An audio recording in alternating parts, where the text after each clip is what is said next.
Hello everyone and welcome to Technology. Welcome to the second video in our Java playlist. Today we are going to discuss about Java platform independence. What makes Java a platform independent language, and it is very important concept. It is like this is what sets apart the Java programming language from other programming languages. This is what the one of the most important feature which sets it apart from other programming languages. Okay, so today we are going to discuss about this. So if you're new to the channel, make sure you subscribe, like, comment and share the video with your friends, because you're going to get a lot of good content in this channel, and I'm going to make a lot of good content coming up very soon. I'm going to make DSA algorithms, so we are going to have a lot of good content coming up. Okay, so make sure you subscribe my channel, our channel, so that you don't miss these content. So let's get into the today's video. Okay, so first, let's see what's platform independence. So here, platform independence means that Java compiled code, that means the bytecode, can run on any operating system. So generally, there are two different kinds of languages, when it comes to this perspective, take two different kinds of languages. So one is the language which is understandable to humans, so the programming language. We write it in, we write a programming language, and it is each line is like understand each line. It's very, we understand it by just seeing it, we get it. But a machine doesn't understand the code which we written. If we wrote a code in Java, machine doesn't understand it. um, like there is another language which is understood by machine. It is called machine understandable code. It is called machine code. Okay, so in the machine language, like the machine um, understands the language when it is in the machine level language, or when it is in the machine readable language. Okay, so what happens here is, generally, this Java, what it does, like the JVM, like the JVM is the most important factor here. What it does is it converts whatever we have, like here machine readable, like whatever we written, it converts it into bytecode. Okay, the compiler, the Java compiler, converts the source code into bytecode, and further the bytecode is then converted to the machine understandable code, okay, or the machine understandable language.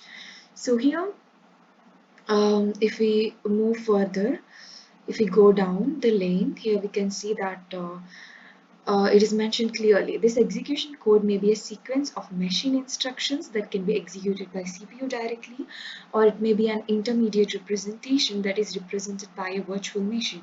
So this intermediate representation in Java is called Java bytecode. So what converts the Java program into Java bytecode is Java compiler. Okay, so here we can see it in a brief explanation. So whenever a program is written in Java, the JavaC compiles it. So that means a Java compiler compiles it. The result of Java compiler is the .class file or the bytecode, okay, and not the machine native code. So unlike C compiler, in C compiler we get machine native code, but here there are two different processes the code goes through in order to get the output of that code. Okay, so first it is converted into .class file or the bytecode by Java compiler, and then the bytecode generated is non-executable code and needs an interpreter to execute on the machine.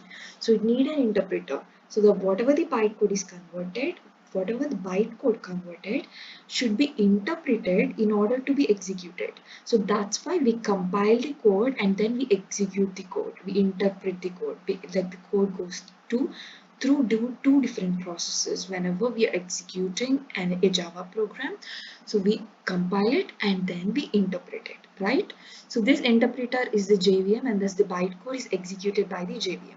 So this bytecode is executed by the JVM. What JVM does is it converts the bytecode into the machine understandable code and we get the output.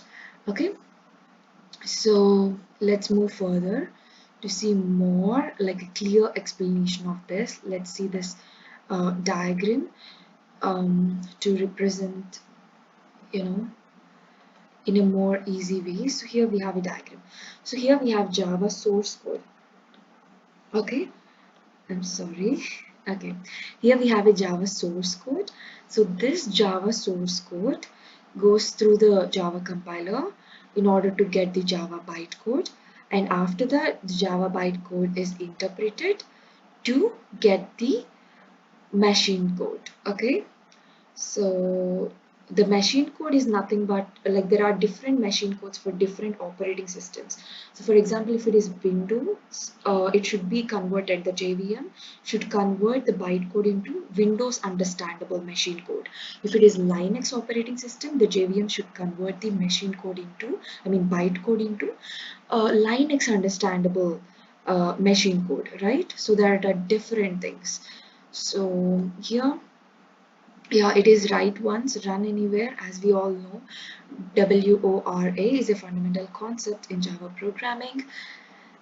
So if it is like, so this is what makes the JVM is the main factor here, okay, in order to convert that whatever the bytecode we got into the machine understandable, so machine understandable, machine understandable machine understandable source code, like a machine understandable code. It depends on, again, it depends on the particular operating system. Okay, so the role of the Java virtual machine, it's very important. Without JVM there is no platform independence, and you have to remember this. Okay, so here we have what Java achieves from platform independence. So what it achieves is Java's platform independence, compilation to bytecode. So it compiles, and once we compile the source code, we get the bytecode. Okay, and then the Java standard library, it provides a comprehensive standard library that abstracts the low-level system-specific operations. Developers can leverage these libraries to perform tasks like file input, networking, and user interface development without worrying about platform-specific details.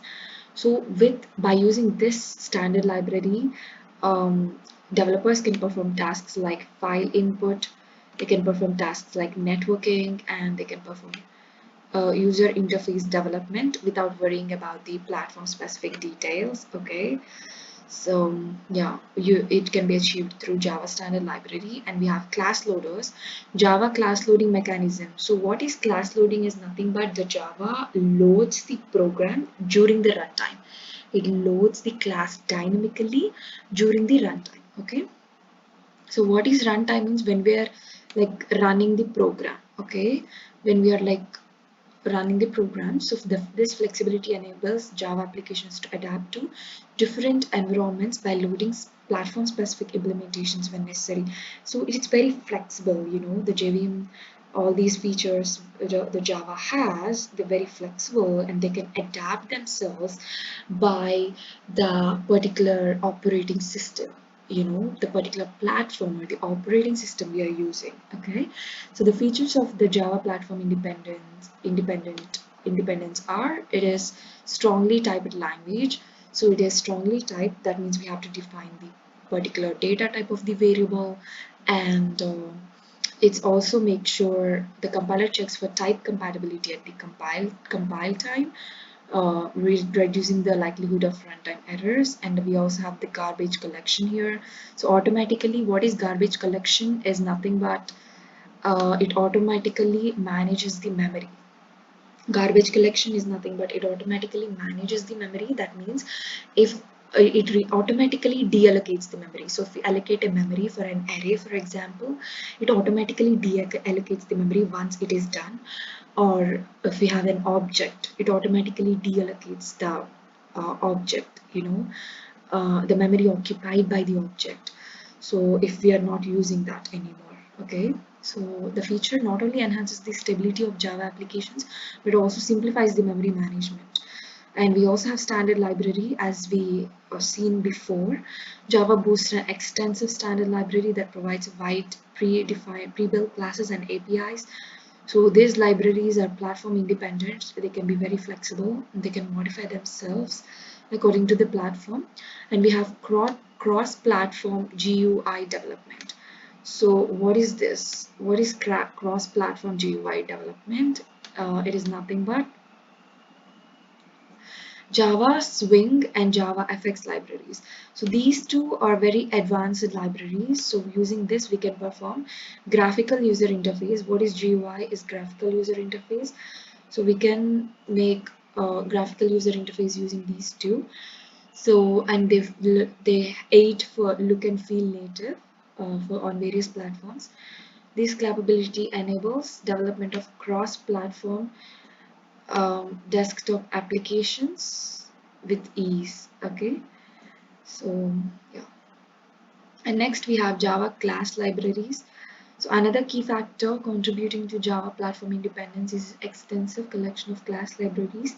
These libraries provide pre-built platform independent functions and the components that developers can leverage in their applications. Java standard library is part of the Java development kit. So what is Java library is a part of his Java development kit is the prime example of such libraries. So yeah, so there are a lot of class libraries here. So the advantages of class libraries are it saves development time. Okay, these saves the development time. We can easily create using these class libraries, and it enhances portability. So what are class libraries are generally nothing but, so if we want to take the input, um, we generally import the util library, util class library from the set of these libraries. These are so easy to implement, and they save our development time, and they also portable. They enhances portability. They are designed to be platform independent, ensuring applications built with run on diverse, like they can run on diverse systems without modifying it, and they maintain consistency. So these maintain consistency. So Java's class libraries offer a consistent and reliable set of tools and APIs, reducing the chances of compatibility issues. So they're very consistent. So we can import whenever we want. For example, if we want to perform some on an array, so we import the arrays class library like that. Okay, so this is some a little explanation about the class libraries. So next we have the final conclusion. So in conclusion, Java status as an independent language is well earned. Its ability to run on various platforms, extensive standard library, security features, impact on software development make it a most valuable tool for developers worldwide. And yeah, so this is what makes it more on-demand programming language. And here we have a little summary on what is going on in this. So first we have source code. Okay, so if we write a program, we have a source code, and the source code goes through the Java compiler, and we get the Java C dot class file, and this dot class file is in the bytecode. Okay, so this bytecode is gone through the JVM. So when it goes through the JVM, Java Virtual Machine, this Java Virtual Machine, this is Java Virtual Machine is the thing which makes our um, Java programming language, platform independent. Okay, so this Java virtual machine, according to the particular type of OS we use, if we use the Linux, if we use the Windows, it converts it into Windows. If we use Windows, for example, it converts into Windows machine code, so which is understandable for Windows. Okay, this Windows machine code is understandable for Windows. So if we have Linux operating system, it converts it into Linux machine code. It is understandable to the Linux operating system. So according to the operating system, it opts. Okay, and after that we execute, and the same Java virtual machine executes this code to get the desired output. Okay, so that is it. So then it goes through the execution to get the output. So this machine code goes through the execution to get the output, desired output of what we want. So that is what we have today. So thank you so much for listening till the end, and I hope you understood. If you have any doubts, you can comment below in the comment section. And a lot of videos are coming up. Stay tuned, and thank you so much for watching. And don't forget to like, share, and subscribe because a lot of good content is coming up. And thank you so much. Bye, and all the best for your future.